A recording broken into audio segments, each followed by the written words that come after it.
welcome to episode 23 of the Purpose Driven Funnel Show. Today I interview Aleasha Bahr, and she is talking about the transition that she made from her corporate 9-to-5 job to her own business. She shares some really great insights on that, how that transition went. So definitely you want to check this out because there are some things that you probably didn't realize it can happen when you do make that transition. So it was really a good interview, but make sure you stay till the end because she also shares some really valuable insights on how to work with and close high-ticket clients.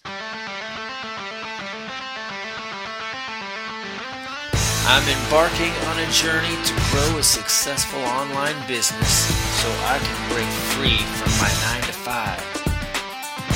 The question is, how will I do it? Find out right here on the Purpose Driven Funnel Show, where you will get an insider's view as I interview experts who have succeeded. I'm doing it because my why is bigger than my 9-to-5. Life was meant to be a joy, not a chore. Will you join me? Today's podcast is brought to you by Audible. Get a free audiobook download and a 30-day free trial at audibletrial.com/purpose-driven-funnels. Over 180,000 titles to choose from for your iPhone, Android, Kindle, or MP3 player.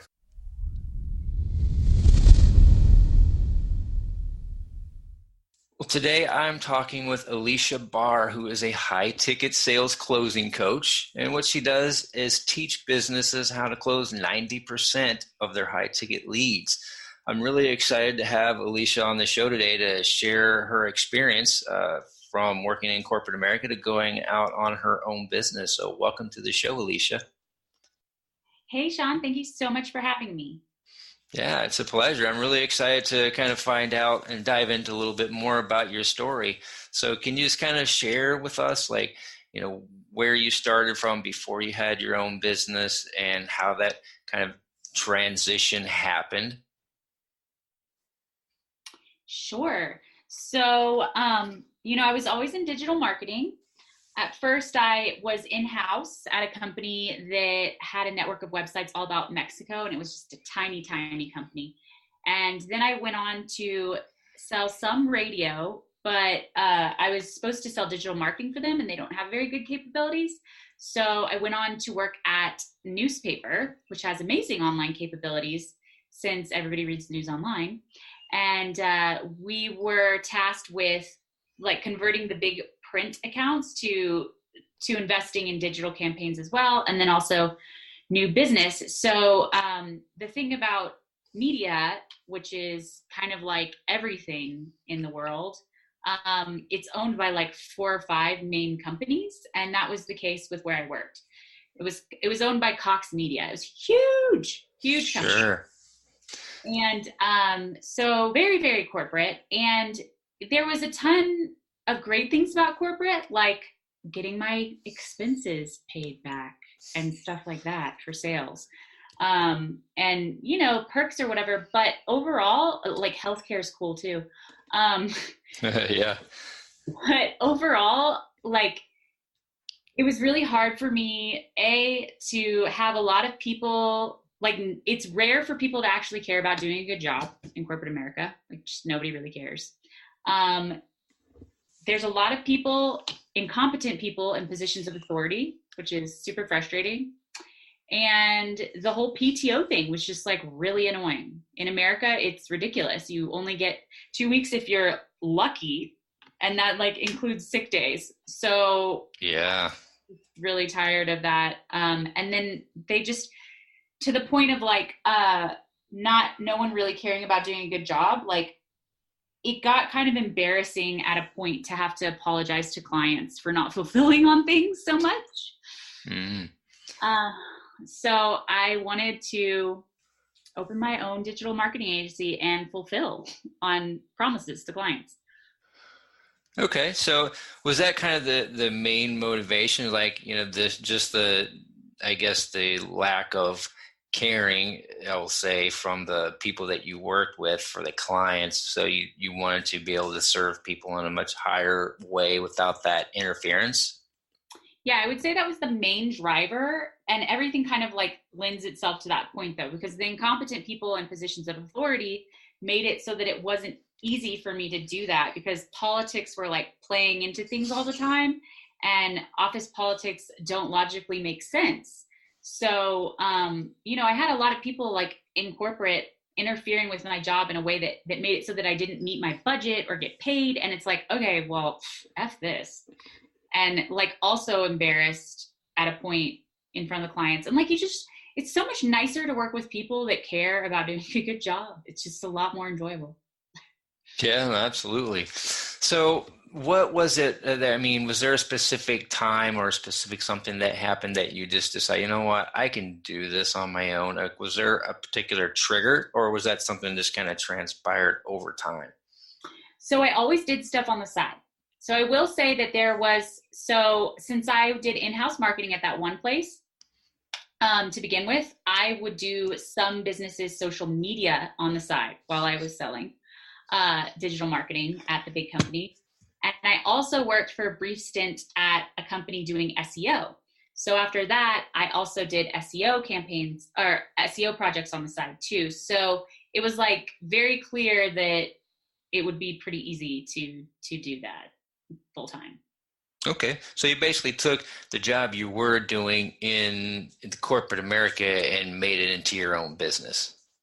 Well, yes, kind of, but I wasn't executing on the marketing in corporate America. But the only things I were executing on were like my side hustle things. So I did like this was like outside of Cox. Like I did my own stuff that they just paid me. Does that make sense? Yeah, absolutely. So you were doing digital marketing on the side. Yeah, some of it. Yeah. So Okay. I wasn't like relying on it for money. It was like a nice additional income. Yeah, so let's talk about that for a minute, because so when you decided to move full time into your own business, was that still just a side income, or had you built it up to a much higher level, or can you just talk about that process? Yeah. So two things. If somebody is looking to have their own business, because I made a lot of money. I made a lot of money, and people a lot of times think like, oh, well, you made a lot of money. You should just be happy that you make a lot of money. Why do you have to like your job too? Like Right. entrepreneurs are the only people that have the audacity to want to like their job and make a lot of money. So since I made a lot of money and still left, I had a savings. I had 6 months worth of money saved. So I wouldn't have to worry so much because I didn't have any clients when I first left. And I kind of had to grow it some. And I ended up actually going back to corporate America. I moved I got an opportunity to move to Denver to work for the Denver Post. And although I didn't really want to work for the Denver Post, I did want to move to Denver. So they kind of covered it, and that was cool. Yeah. So it was a problem that we didn't have health care because my husband was doing contract work too. And it was like $800 a month for like very basic healthcare at the time. So I started looking for a job just for the pure healthcare benefits and was going to continue doing this stuff on the side. Then I got the opportunity at the Denver Post, went to the Denver Post, kept my stuff up on the side, and the same stuff happened at the Denver Post that happened at the last newspaper, politics, incompetent people in positions of authority, embarrassment in front of the clients, etc. And so I quit 8 months in. And then I had something built up at that point when I quit that time. Okay. So was it like a complete replacement of your income, or can you just, or like a certain percentage of it, or like how was that part, just to kind of get an idea of where you were? Yeah, it was pretty much a complete replacement. But Awesome. the thing that I didn't do, and it bit me in the ass, if you are doing a side hustle, put money aside for taxes. Yeah, yeah. That's a good word. Yeah, I wasn't. And the next year it was like, oh, hey, like you paid income taxes at your corporate job, but not this other work that you were doing. And so I ended up like owing a bunch of money. Yeah, no, I think that's a good point because that's one of the things we forget. I mean, we've been working in corporate America for so long, they've been taking the taxes out for us all the time that we forget to consult a tax professional or something to find out what should we really be doing.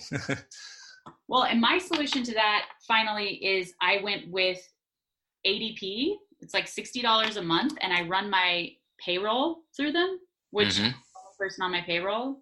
And then it's all just automatically taken out because I set it up ahead of time. Because it's like, I don't know, for me, it's hard for me to put the money in a separate account and know that it's there. It's just hard for me. Yeah, no, that makes sense. That's pretty cool. I didn't know ADP actually did that for businesses like that. I mean, small businesses.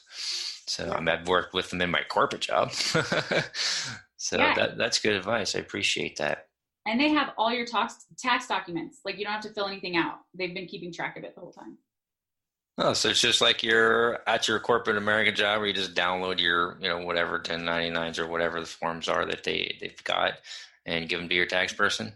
Exactly. Nice. Yeah, that helps for sure. Yeah. Okay, so the first time there was a bit of a lack of 100% of covering your income, right? The first time that you had jumped out of corporate America before moving to Denver.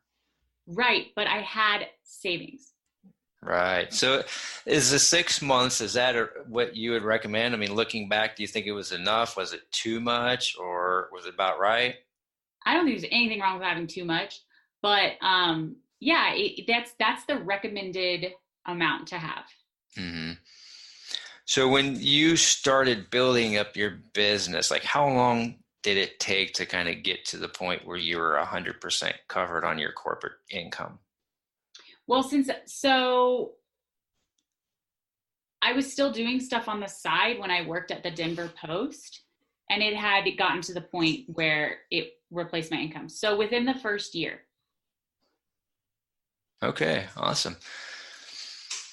So in this process, obviously, in your business, after you kind of got out of corporate America, there was probably some challenges that you faced. Can you kind of share some of that with us, like maybe a major challenge that you had? Yeah, totally. So I think at first, other than the tax thing and accounting, which like is always a gross reality check for somebody going to business, um, is also how lonely I was because I really like having coworkers. And you come in and you have kind of like a work fam, right? Like you talk to people all the time and stuff, and you kind of know their life and that sort of thing. And I also just really like teamwork, like being able to bounce things off people. And that I didn't have that anymore. So I dealt with that by meeting people online. And then I actually asked in a group, like, does anybody miss bouncing stuff off people? Like, let's create a bounce buddies group. And made some lasting friends from that where I could just be like, hey, like, how's it going?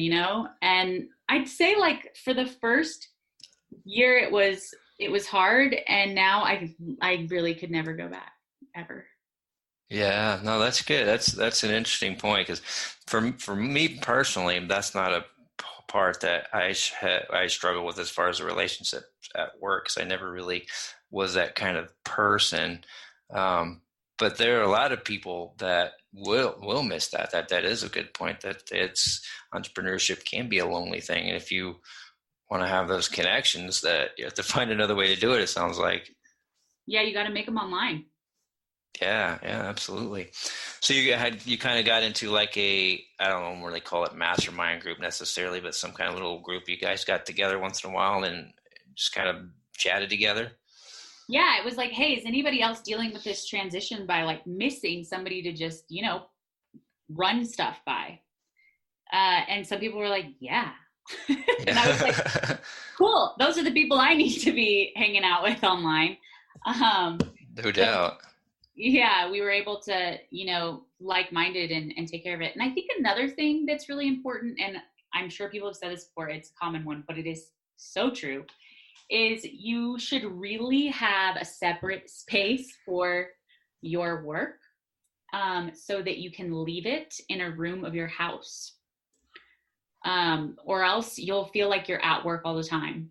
And that's a big one. So like it is definitely worth having an office or at least a desk in the guest room where you set up all your stuff. And a big part of it is like, I love my house, thank God.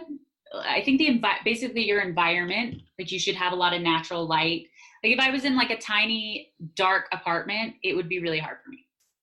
Right. Yeah. No, I can understand. It's kind of it's a good point because at my house I don't have a designated spot really. So I don't know if I feel like I'm at work all the time or if I'm at home all the time. It's a mix. Yeah. It's hard But to it's definitely unclear a lot of times, which does cause problems sometimes with scheduling or me being able to get things done. Yeah, and also for you to like relax, because I don't know, I'm a big balance person, so it's like your brain needs to disconnect, and I think it makes you Hmm. better quality when you come back. And if you're never able to really like, because I mean, when you leave work, you're like, I get to go home. But what do you do if you work at home? If you're just like working all the way, always in your space, it's like definitely not as cool. Yeah, that's a good point. I definitely understand that for sure.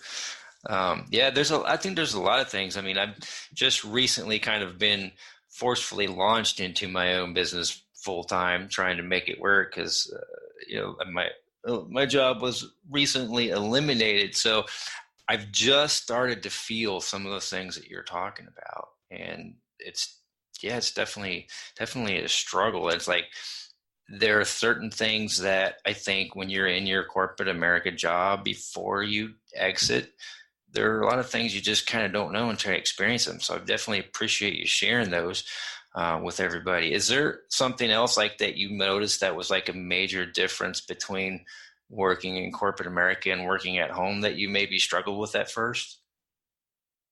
I mean, a lot of people talk about this. It did not, I had to get it. I mean, I kind of did. I had to get different clothes. Like I had corporate clothes and Right. I wasn't going to be wearing those at home, but I also did not want to be in my pajamas all day. Because that's a gross feeling. So Yes. I got like kind of like in between, like active wear, like basically yoga pants and stuff. And then it was kind of nice because it was like it sort of motivated me to work out too. But I had to all of a sudden get like casual clothes basically. So that was something that was kind of unexpected. And now I'm doing a lot of video and I'm like, oh my God, I wish I had my blazers again. Cause like I don't own anything like really professional looking anymore.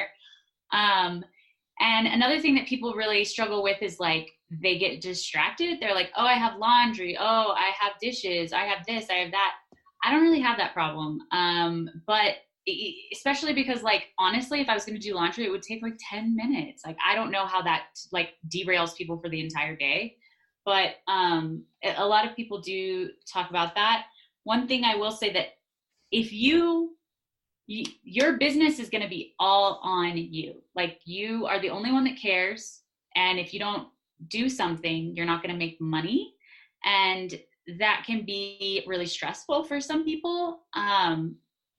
It's a lot of responsibility. Like it's nice that you can kind of like slack off a little more maybe at an office job because you're going to get paid anyway. But yeah, it's a little different on your own, and you do still get to obviously take breaks whenever you want, but it can be stressful knowing that that break might cost you money. Yeah, that's absolutely a good point. There are a lot of interesting differences that I'm starting to discover some of the stuff you're talking about a little bit, but I'm sure there's more to come. I definitely don't miss wearing the professional wear at work 5 days a week. I always hated that. Yeah, I didn't particularly like it, but I just didn't have anything else. Like really. Yeah, that's good. So, were there any points in your business and when you got into it that you kind of like had this like breakthrough moment where you were like, now I know I can make it? I mean, I think referrals is huge. So I think it's really important to, when you have a client, take excellent care of them. Like I always had long-term relationships with my clients. They were almost like family. And now I've transitioned into high ticket closing and it's the same thing. under promise, over deliver. It's cliche, but it's true. And then you can ask those people for referrals. So your reputation is really, really key online. And I mean, I personally, I worked on retainers basically eventually. If I were giving advice to anybody, I would try to get out of project-based work, because you'll be on a constant hamster wheel. You want long-term clients that are predictable income, and just take really good care of them, and then ask for referrals. And it just makes a world of difference. Referrals isn't a sustainable strategy you'll hear. You do need to have another form of lead generation depending on how big you want to grow. When I was an agency, I only needed 4 clients, and I was never I want to own a jet and a yacht. I was I just want to be able to pay all my bills and have money to go out to eat and buy some clothes and travel sometimes, and I'll be happy. So really that was 4 clients a month for me. So it depends though. If you want to grow, then you should take that money and invest it in some type of lead generation system. But still, in the beginning, I would just take excellent care of your clients and then get referrals. Yeah, so you had mentioned something about getting away from project work and I guess getting into retainer work, which I'm gonna assume something, but I want to have you elaborate a little bit, which is, so you're talking just get them on a monthly plan where they pay X amount of dollars every month and you just work whatever needs to be done, or what exactly do you mean there? Yeah, that's exactly what I mean. So in digital marketing, I basically functioned as an extension of my clients' teams. I worked very closely with them on a bunch of different marketing stuff. So it was a retainer, but and predictable things every month, but definitely some flexibility in there. It kind of covered whatever they needed. And if it was really over the hours that we thought, I would say something, or if it was really under, I would say something. But generally, it was just the same amount every month, it's just a lot. The hamster wheel is so hard. Yeah, it kind of sounds like corporate America. You're just always trying to find the next business. You're desperate. You're, it's not predictable income. Yeah. So when you're kind of going, I heard you talking about, over deliver, and have it undervalued. And I think one of the things sometimes that we can get into because I definitely believe that, provide more value than you're charging for, right? So that it makes sense to continue with you. But do you have any advice for somebody that may get into that potential of lowering their price too much because they don't feel like they can produce enough value? Can you speak to that a little bit? Oh, I thought you were going to talk about scope creep, which is something that I also had an issue with. Oh yeah? Oh, let's hear about that too. Yeah, you have to put some contingencies in your contract where it's I'm going to cover these things, but if it starts to be really outside of this, we need to renegotiate the retainer. So when you lay out a project, you want to be very specific. For example, if it was a project, like a website, one of the things you can really get caught up in is revisions. Clients will have 8 million revisions. So you need to put how many revisions they get for that price. And then after that, you can let it go with 1 or 2 more, but at a point you're okay, man, it's in the contract, and you discuss it ahead of time. Managing expectations is the most important thing in business, life, and everything. If you think about it, any disappointment you've ever had is because you had a different expectation. Even if it was your hair looked bad, it's because you didn't expect it to. Or dating someone, you expect it. So anyway, it's really important to manage your client expectations on the front end, and it'll make your life so much easier. And you want to prepare them for the worst case scenario. And I always tell them that. I'm okay, are you okay with this taking 3 months to start working? Because as long I am going to attempt for it to be sooner, but as long as you're okay with the worst case scenario, then you're gonna be happy. Because I think a lot of people get caught up in promising the world, and then when they over deliver, it's oh, well, this was just expected. Yeah, I wish I talked to you a couple of months ago, because I did the same thing so that expectation thing, what I learned was, by not setting them, they created their own. And Yeah. that ended up being not a good value for me, because that means now I'm kind of stuck in this mode where I'm doing crazy amounts of work for a client that I have that should be paying a lot more than he is. But so yeah, I definitely appreciate you mentioning expectations. That's a really important one, to set them right. So do you have any advice on how to do that properly? Yeah. So initially, you want to think about how much you're going to charge per hour and price your projects kind of like that. And you can give yourself a little buffer too. So, like, say, what if you were going to charge $50 an hour because you're just starting out or something? And you look at what the client wants, and just whatever you do, like, please put together a contract that they sign so that you can refer back to it. Like, do not have it just be verbal. And you can get terms and conditions on there. Not that anybody like really is scared of them. Like, you're not going to go to small claims court. Like, that's so annoying, but it's just a lot easier to hold somebody to something and to say, hey, this is what we agreed upon actually. So you're going to want to lay out the project, the timeline, the deliverables of your project. And based on those deliverables, guess how many hours it's going to be and say it's going to be this amount. And from a sales point of view, like, since I'm a high ticket sales coach, I would recommend offering multiple options and doing like a quote unquote discounted rate. So it's like, oh, okay, well, when you buy anything in bulk, you obviously get a discounted rate. So if you're going to end up doing this bigger project, it'll be actually, $30 per hour essentially. And you'll get a better rate on it. So it's like incentivized. Gotcha. Yeah, that's good. Thanks for sharing that, because being new business owners, there's a lot of things that we definitely don't know. So thank you very much, Aleasha, for sharing your insights and experience with us today. And is there any way that like somebody can, if they want to get in touch with you on a deeper level, that they can find you? Yeah, absolutely. So I think that Sean is going to put my free video, the link to my free video in the show notes. I have 6 ways you can immediately close more business, because one thing that I did throughout my career, including when I worked at my own agency, was close 90% of my 5 and 6 figure contracts. So I have a really simple framework that honestly makes it feel a lot less awkward and forced to sell. So if that's something that sounds nice to you, like not a script and stuff and not like weird psychological triggers, then yeah, go to see that free video, because I realized that, nobody, all the other sales training out there is kind of sucks. I don't know.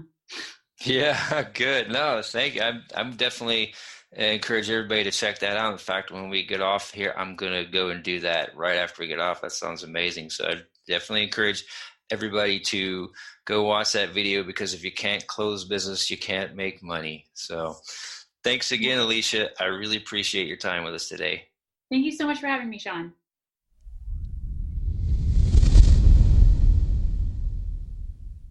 Thanks for joining me on today's episode. I really hope you found it valuable. If you did, I'd appreciate it if you would share it with somebody that you think might also find it valuable. And if you haven't already, please subscribe to the show so you don't miss anything coming up in the future. Also, if you haven't already done so, be sure to hop on over to purposedrivenfunnels.com and get on my email newsletter over there, so that I can share some, secret insights that only people on that email newsletter are going to get. And I'm really working on some big projects and things that I'm going to be putting out there for free that are really going to help you guys start your business and get it off to a start even faster than what I did. So get on over there and get signed up for that, and I'll see you on the next episode. Until then, I'm wishing you success on your purpose-driven business journey. God bless.